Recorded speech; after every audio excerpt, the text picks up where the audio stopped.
Hello बच्चों, कैसे हैं आप सब। तो बच्चों, आज हम जो बायोटेक का टॉपिक था उसको आगे बढ़ाने वाले हैं। अभी केवल इसका एक वीडियो आया है। ये पूरी सीरीज के अंदर हम बेटा 12th का जो जितने भी चैप्टर हैं 12th के, वो सब हम एक एक करके कंप्लीट करने वाले हैं। अच्छा बच्चों, कल वीडियो नहीं आ पाया था, उसके लिए सॉरी आप लोगों को, क्योंकि कल तबीयत यार थोड़ा सा ज़्यादा गड़बड़ हो गई थी। गला वगैरह थोड़ा ज़्यादा गड़बड़ था, फीवर भी था, तो इसकी वजह से वीडियो हम नहीं डाल पाए थे। तो बच्चों, आज हम वीडियो है ना, ये वाला जो शूट कर रहे हैं, आज सैटरडे के दिन ही आपको मिल जाएगा सुबह। हम इसीलिए है ना कर दे रहे हैं आप लोगों के लिए, कि कम से कम आपका लैग ना करे, है ना टॉपिक। आप ये ऐसा ना हो कि भैया काफी दिन हो जाए आप टॉपिक को पढ़े हुए फिर भूल जाओ पूरा, ठीक है। तो आज हम बायोटेक को आगे बढ़ाने वाले हैं। बायोटेक के अंदर बेटा जो पहला पार्ट हमने कवर किया था, पहले पार्ट के अंदर हमने 3 साइंटिस्ट के नाम लिए थे। एक तो शुरू में रेने डिस्कार्ट का नाम लिया था, फिर हमने हर्बर्ट बॉयर और स्टेनले कोहेन का नाम लिया था। हमने आपको हर्बर्ट बॉयर, स्टेनले कोहेन को थोड़ा सा डिटेल के अंदर बताया था इनकी डिस्कवरीज के बारे में। हमने कहा था बेटा हर्बर्ट बॉयर जो है ये इस्चर्चिया कोलाई, ई कोलाई के जो रेस्ट्रिक्शन एंजाइम से बेटा कपल ऑफ रेस्ट्रिक्शन एंजाइम, उस पर इन्होंने वर्क किया था और पता लगाया था कि ये जो इस्चर्चिया कोलाई का जो रेस्ट्रिक्शन एंजाइम है कौन कौन से काम कर सकता है। इसके बारे में बात करी गई थी भैया। तो हमने बताया था ये डीएनए को किसी पर्टिकुलर साइट पे बेटा, रिकॉग्निशन साइट पे ये कट करता है, जिसको है ना जो, और जो पर्टिकुलर रिकॉग्निशन सीक्वेंस होता है बेटा उसको पैलिंड्रोम बोलते हैं, और उस साइट को रिकॉग्निशन साइट बोलते हैं जहां पे ये कट करता है। अच्छा, इसी के बाद में हमने स्टेनले कोहेन के बारे में बताया था, जिन्होंने प्लाज्मिड के बारे में जानकारी दी थी, और प्लाज्मिड किस तरीके से हमारे लिए हेल्पफुल हो सकता है इसकी बात करी गई थी। उसको एज अ वेक्टर इस्तेमाल करते हैं। उससे अगर बेटा किसी भी एंटीबायोटिक रेजिस्टेंट उसके अंदर, क्योंकि पहले से एंटीबायोटिक रेजिस्टेंट जीन वगैरह पाया जाता है, बैक्टीरिया को बेटा एक्स्ट्रा है ना प्रॉपर्टीज भी देता है वो। इसके अलावा हमने ये कहा था कि प्लाज्मिड के अंदर क्योंकि ओराई प्रेजेंट होता है बेटा, ओराई के प्रेजेंट होने की वजह से अगर इसके साथ में हम कोई डिजायर डीएनए ऐड कर दें, तो होगा क्या बेटा, उस डिजायर डीएनए का रेप्लिकेशन हो जाएगा। क्योंकि ओराई का काम क्या है, ओराई जो कि प्रेजेंट है प्लाज्मिड के अंदर, अगर ओराई किसी में प्रेजेंट है बेटा, तो इसका मतलब रेप्लिकेशन के प्रोसेस को वो करवाएगा। अगर रेप्लिकेशन होगा तो जब प्लाज्मिड रेप्लिकेट करेगा तो उसी के साथ में वो डिजायर डीएनए भी रेप्लिकेट कर जाएगा। ये पूरी बात हुई थी। अब एक्चुअली में बेटा चैप्टर की शुरुआत यहां से होती है।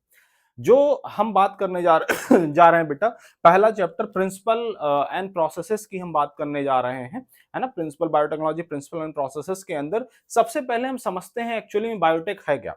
तो बायोटेक को समझने के लिए बेटा, बायोटेक्नोलॉजी को समझने के लिए दो चीजें हमें मॉडर्न और ट्रेडिशनल व्यू समझना होगा कि हम इसके अंदर करने क्या वाले हैं। तो बेटा मॉडर्न व्यू के अंदर हम बात करेंगे कुछ, और ट्रेडिशनल व्यू, पहले हम ट्रेडिशनल समझ लेते हैं। ट्रेडिशनल व्यू का मतलब ये है, सबसे पहले तो बायोटेक समझो। बायोटेक के अंदर बेटा हम लिविंग ऑर्गेनिज्म का इस्तेमाल कर रहे हैं, उसके किसी एंजाइम का इस्तेमाल कर रहे हैं, या उसके किसी पार्ट का इस्तेमाल कर रहे हैं ऐसे प्रोडक्ट को फॉर्म करने के लिए बेटा, जो प्रोडक्ट हमारे ह्यूमन वेलफेयर के काम आए। किसके काम आए? ह्यूमन वेलफेयर के काम आए। सर कुछ एग्जाम्पल बताओ, ऐसे मजा नहीं आया। अच्छा एग्जाम्पल सुनो। जैसे बेटा घरों में मम्मी दही बनाती है किचन के अंदर, हाँ, दही बनता है, कर्ड का formation, curd formation, curd formation के लिए बेटा आप जानते हो एक बैक्टीरिया एक्ट करता है जिसका नाम है लैक्टोबैसिलस। लैक्टोबैसिलस नाम का बैक्टीरिया बेटा लैक्टिक एसिड डाल देता है कहां पे? मिल्क के अंदर, और जो मिल्क है बेटा वो कर्ड के अंदर कन्वर्ट हो जाता है। ब्रेड के फॉर्मेशन की अगर हम बात करें, ब्रेड फॉर्मेशन, ब्रेड फॉर्मेशन, इसके अलावा जो जो बेटा है ना, जो वाइन इंडस्ट्री है, या कह सकते हो बेवरेजेस जो इंडस्ट्री है, बेवरेजेस फॉर्मेशन में है ना इसका इस्तेमाल किया जाता है ना।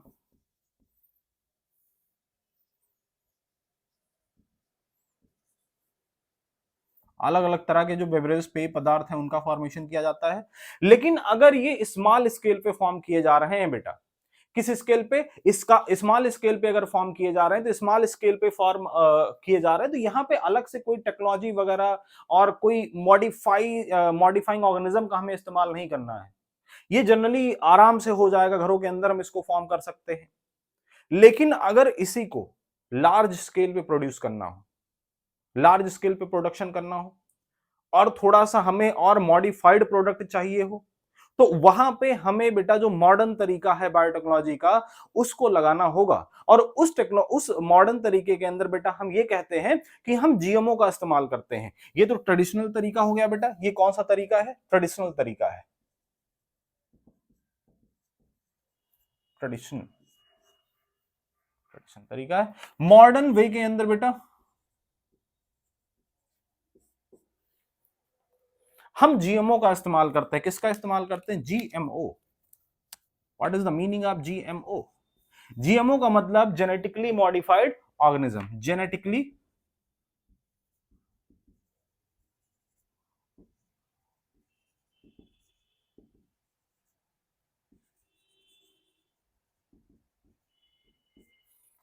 Modified organism. अच्छा, जीएमओ के अलावा अब ये जो जीएमओ है बेटा या फिर जो जीएमओ है, इनके द्वारा हम अलग अलग प्रोडक्ट तो फॉर्म कर ही रहे हैं। इसके साथ ही साथ बेटा बायोटेक का इस्तेमाल करके, जो मॉडर्न बायोटेक्नोलॉजी है इसका इस्तेमाल करके बेटा जीन थेरेपी हम करते हैं। अगर कोई जीन डिफेक्टिव हो गया है तो जीन थेरेपी हम कर सकते हैं बेटा।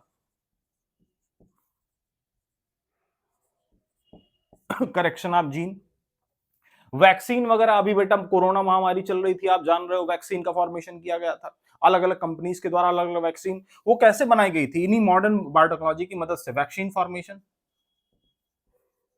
वैक्सीन का फॉर्मेशन। इन विट्रो फर्टिलाइजेशन बेटा आपने पढ़ा होगा कभी, अगर पढ़ा हो तो। रिप्रोडक्टिव हेल्थ के अंदर नहीं पढ़ा है तो हम पढ़ाएंगे, है ना। In vitro fertilization, in vitro fertilization का मतलब बेटा fertilization outside the body in the test tube. In vitro fertilization, in vitro fertilization, है ना, fertilization outside the body in the test tube. ठीक है, जीन थेरेपी हो गया, वैक्सीन हो गया, है ना, इन विट्रो फर्टिलाइजेशन, अलग अलग बेटा जो मेडिसिन वगैरह फार्मा इंडस्ट्रीज के अंदर बन रही हैं, उन सब में बेटा कहीं ना कहीं मॉडर्न बायोटेक्नोलॉजी का इस्तेमाल हो रहा है। तो आपको समझ में आया। सबसे पहली बात हमने क्या कही बेटा, बायोटेक्नोलॉजी के अंदर हम ऑर्गेनिज्म का इस्तेमाल कर रहे हैं, लिविंग ऑर्गेनिज्म का इस्तेमाल कर रहे हैं, उनके एंजाइम का इस्तेमाल कर रहे हैं। किसको फॉर्म करने के लिए बेटा? ह्यूमन वेलफेयर के लिए। जो प्रोडक्ट फॉर्म करने हैं हमको, वो फॉर्म करने के लिए, मतलब जो हमारे फायदे के प्रोडक्ट है उसको फॉर्म करने के लिए हम बायोटेक्नोलॉजी का इस्तेमाल कर रहे हैं। ओके, अब एक डेफिनेशन बेटा ईएफबी के द्वारा दी जाती है। ईएफबी का मतलब यह यूरोपियन फेडरेशन ऑफ बायोटेक्नोलॉजी, इसको आप समझ गए हो। अब ईएफबी को जरा समझें। ईएफबी की जो डेफिनेशन है, यूरोपियन फेडरेशन, यूरोपियन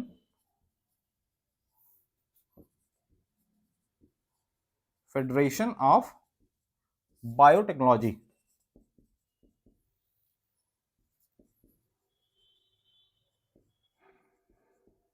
ये क्या कहता है? इसने इनकम्पास कर दिया किसको किसको? जो ट्रेडिशनल तरीका है और जो मॉडर्न तरीका है, इन दोनों को इनकम्पास करके एक नई डेफिनेशन तैयार करी। जो ईएफबी है बेटा, इसने मॉडर्न प्लस ट्रेडिशनल व्यूज को इनकम्पास कर दिया, है ना, और इसको इनकम्पास करके एक नई डेफिनेशन तैयार करी। उस डेफिनेशन के अंदर बेटा ईएफबी ये कहता है कि बायोटेक्नोलॉजी के अंदर हम नेचुरल साइंस का इस्तेमाल कर रहे हैं। किसका इस्तेमाल कर रहे हैं? नेचुरल साइंस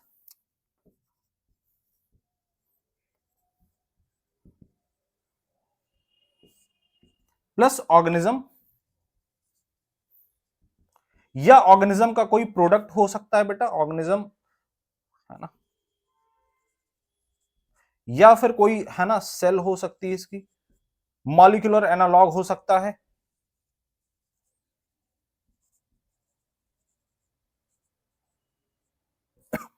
मॉलिक्यूलर एनालॉग का मतलब डीएनए आरएनए की बात कर रहे हैं। मतलब ऐसा है, नेचुरल साइंस के साथ में हम ऑर्गेनिज्म, नेचुरल साइंस और ऑर्गेनिज्म, है ना, इन दोनों को इनकम्पास करके, या इनके कोई प्रोडक्ट, ऑर्गेनिज्म का कोई प्रोडक्ट, या सेल का कोई पार्ट, है ना, मॉलिक्यूलर एनालॉग वगैरह, डीएनए आरएनए, इसका इस्तेमाल करके हम ह्यूमन वेलफेयर के लिए कोई प्रोडक्ट फॉर्म करें, उसको क्या कहते हैं? बायोटेक्नोलॉजी बोलते हैं। समझ पाए बबुआ? ठीक है, कुछ समझे? अरे नहीं सर, मजा आ रहा है बस, है ना, समझ में आए चाहे ना आए, अरे समझना भी है, ठीक है। नेचुरल साइंस का मतलब बेटा ऐसी साइंस जिसके अंदर हम नेचर मतलब ऑर्गेनिज्म का इस्तेमाल करने वाले हैं, समझ रहे हो? ठीक है। अच्छा सर, इसके आगे कुछ और बताओ, बताते हैं। इसके आगे बेटा दो, अब बायोटेक्नोलॉजी की अगर हम बात करें बेटा, तो ये बायोटेक्नोलॉजी दो प्रिंसिपल्स पे बेस्ड है। दो काम हमें मेनली करने हैं, एक तो जेनेटिक इंजीनियरिंग करनी है, दूसरा बायो प्रोसेस इंजीनियरिंग करनी है। जेनेटिक इंजीनियरिंग के अंदर हम क्या करने वाले हैं, बायो प्रोसेस इंजीनियरिंग के अंदर क्या करने वाले हैं, दोनों जल्दी जल्दी से समझ लेते हैं, है ना। दोनों समझते हैं जल्दी से, दोनों समझते हैं, है ना। तो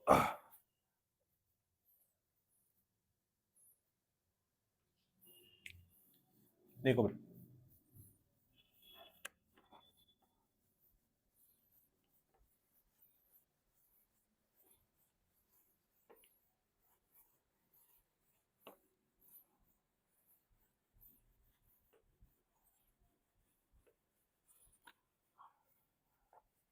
बच्चों, आप वीडियो पॉज करके इसको नोट कर लिया करें। जब भी वीडियो है ना देखें, आप इस तरीके से देखें कि साथ साथ में आप नोट जरूर करते चलें थोड़ी बहुत चीजें। और हम हर वीडियो में आपको यही समझाते हैं बेटा, एनसीईआरटी मस्ट है। इसके साथ में आपको एनसीईआरटी जरूर पढ़नी है, क्वेश्चन प्रैक्टिस जरूर करनी है, और बहुत फालतू वाले क्वेश्चन नहीं करने बेटा। कहां से क्वेश्चन करने हैं, एनसीईआरटी बेस्ड क्वेश्चन करने, क्योंकि आपका पेपर बेटा एनसीईआरटी बुक से बनने वाला है। तो हम भी बहुत बाहर की चीजें पढ़ा के आपका समय नहीं खराब करना चाहते, ठीक है। आपको बेटा वही पढ़ना है जो आपके एग्जाम के लिए जरूरी है, सही है। देखो, अब हम क्या बात करने जा रहे हैं बेटा, जेनेटिक इंजीनियरिंग की बात करने जा रहे हैं।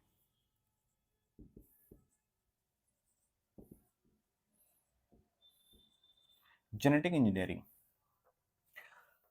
दो चीजें हमने बताई, बायोटेक अगर करना है तो बायोटेक्नोलॉजी का प्रोसेस करना है तो सबसे पहले जेनेटिक इंजीनियरिंग करो, फिर बायो प्रोसेस इंजीनियरिंग करो। जेनेटिक इंजीनियरिंग के अंदर बेटा हम क्या करने वाले हैं, जेनेटिक इंजीनियरिंग के अंदर हम डीएनए को मैनिपुलेट करने वाले हैं। किसी भी ऑर्गेनिज्म के डीएनए को हम मैनिपुलेट करने वाले हैं। मतलब क्या है बुआ, मतलब ये है कि जेनेटिक इंजीनियरिंग के अंदर जैसे मान लो सपोज दैट कोई ऑर्गेनिज्म है, ठीक है, उसका कोई जीन डिफेक्टिव हो गया है। मान लो सपोज दैट उसका कोई जीन डिफेक्टिव हो गया है। अब उस जीन के डिफेक्शन की वजह से जो प्रोडक्ट फॉर्म हो रहा था वो प्रोडक्ट नहीं बन पा रहा है। तो आप क्या करो बेटा, बाहर से कोई जीन लाके उसके अंदर ऐड कर दो उस जगह पे जो कि वो वाला प्रोडक्ट फॉर्म कर रहा हो। या फिर सब कुछ ठीक ठीक है उस ऑर्गेनिज्म के अंदर, आप चाहते हो भैया ये पर्टिकुलर टाइप का प्रोडक्ट ये फॉर्म करे, तो वो वाला जीन सीक्वेंस लाके ऐड कर दो, फॉर्म कर देगा, ठीक है। जैसे सपोज करो कि ये मान लो कोई ऑर्गेनिज्म है बेटा, इस ऑर्गेनिज्म का ये डीएनए है, इस ऑर्गेनिज्म का ये डीएनए है, डीएनए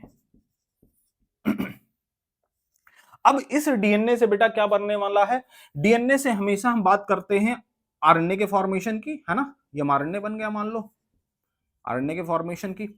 डीएनए से डीएनए बेटा क्या कहलाता है, डीएनए से अगर डीएनए बन रहा है तो इस प्रोसेस को आप बोलते हो रेप्लिकेशन। क्या बोलते हो, रेप्लिकेशन। समझ रहे हो क्या, रेप्लिकेशन।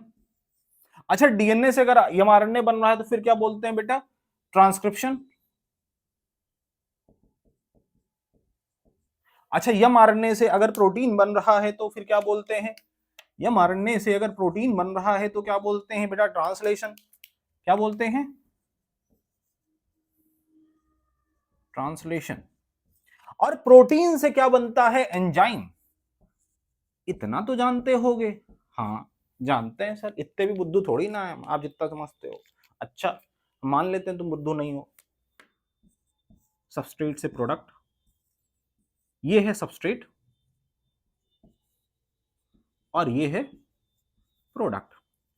भैया एक बात जानते हो आप, आपके बॉडी में जितनी भी रिएक्शन चल रही हैं बिना एंजाइम के परफॉर्म नहीं हो सकती, ठीक है। अगर एंजाइम नहीं होगा बेटा तो सबस्ट्रेट प्रोडक्ट के अंदर आपके बॉडी में चेंज नहीं हो पाएगा, होगा भी तो इतना लेट हो जाएगा कि उसका कोई मतलब ही नहीं रह जाएगा बेटा। आप लेट हो जाओगे, आपके नाम के सामने लेट लिख जाएगा अगर एंजाइम नहीं होगा तो, ठीक समझ रहे हो। तो एंजाइम बेटा, कोई भी एंजाइम, कोई भी रिएक्शन हमारे बॉडी की जितनी भी मेटाबॉलिक रिएक्शन है बेटा, वो किसी ना किसी एंजाइम के द्वारा कैटालाइज करवाई जा रही हैं, किसी ना किसी एंजाइम के द्वारा कैटालाइज करवाई जा रही हैं। और ये प्रोडक्ट ही वो चीज होता है बेटा एक्चुअली में, जिसकी वजह से हमारे बॉडी में फिनोटिपिक कैरेक्टर दिखाई पड़ते हैं। समझ रहे हो? जैसे अगर हमारे बॉडी का बेटा जीन डिफेक्ट हो जाए मेलानिन वाला, तो फिर क्या होगा, हमारे बॉडी में पिगमेंटेशन ठीक ठीक नहीं दिखेगा, सही सही पिगमेंटेशन नहीं दिखेगा। तो भैया हमें वाला एंजाइम चाहिए होगा। अब आपको लगा ये कि जो ये जो यहाँ पे जीन है ना पर्टिकुलर, ये जो जीन है बेटा, इस जीन की वजह से जो प्रोडक्ट बनना चाहिए नहीं बन पा रहा है ना, नहीं बन पा रहा या कम मात्रा में बन रहा है। सपोज दैट ये वाला पर्टिकुलर जीन था, इस जीन की वजह से भैया ये जो ये जो एमआरएनए बनना था, ये एमआरएनए सही से नहीं बन पाया, प्रोटीन सही से नहीं बन पाया, एंजाइम सही से नहीं बन पाया, जिसकी वजह से प्रोडक्ट सही से नहीं बना। अगर आप चाहते हो इस प्रोडक्ट की जगह पे कोई दूसरा प्रोडक्ट फॉर्म हो, या जो प्रोडक्ट सही से नहीं बन पा रहा है सही सही बने, तो उसके लिए किसको करेक्ट करना होगा? जीन को करेक्ट करना होगा, जो कि डीएनए के ऊपर लगा हुआ है।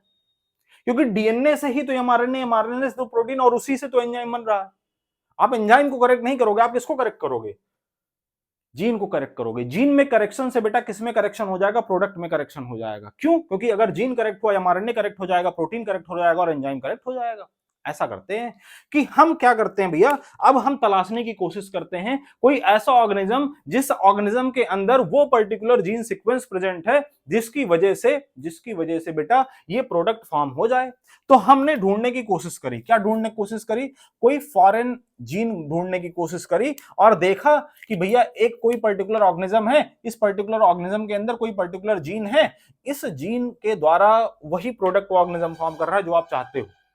तो किया क्या गया? किया ये गया कि कैंची ली गई, कौन सी वाली? आरी। आरी का मतलब रेस्ट्रिक्शन एंजाइम लिया गया काटने के लिए। किसको काटने के लिए? डीएनए के स्ट्रैंड को काटने के लिए। डीएनए के स्ट्रैंड को काटने के लिए बेटा आरी ली गई, इसको भी काटा गया और इसको दूसरे आरी से काटा जाएगा क्या? सेम आरी से। इसको और इसको सेम रेस्ट्रिक्शन एंजाइम से कट किया जाएगा, और कट करने के बाद में बेटा इस जीन को लाके आपने यहां पे ऐड ऑन कर दिया। ऐड ऑन करने के बाद में क्या होगा? होगा ये बेटा कि ये जो डीएनए था, इसके जीन सीक्वेंसेस में आपने मैनिपुलेशन कर दिया। मैनिपुलेशन किया ऐसा कि ये जो था ना, ये जो यहां पे था, इसको लाके यहां पे ऐड कर दिया, यहां पे जो था इसको कट करके निकाल दिया। अब क्या होगा? इस पर्टिकुलर टाइप के जीन से बेटा एक पर्टिकुलर टाइप का एमआरएनए बनेगा, और उस पर्टिकुलर एमआरएनए से अलग प्रोटीन बनेगा और अलग एंजाइम बनेगा, और अलग एंजाइम बना तो बेटा जो रिएक्शन नहीं चल पा रही थी, या फिर जो चल रही थी सही सही नहीं चल रही थी, आप चाह रहे थे कुछ अलग तरीके से चले, वो चलने लग जाएगी और सबस्ट्रेट से प्रोडक्ट बन जाएगा, और जो फिनोटाइप जैसा देखना चाह रहे थे वैसा फिनोटाइप नजर आ जाएगा। इस प्रोसेस को क्या हम बोलते हैं? Genetic engineering. क्या बोलते हैं बबुआ? Genetic engineering. समझ रहे हो?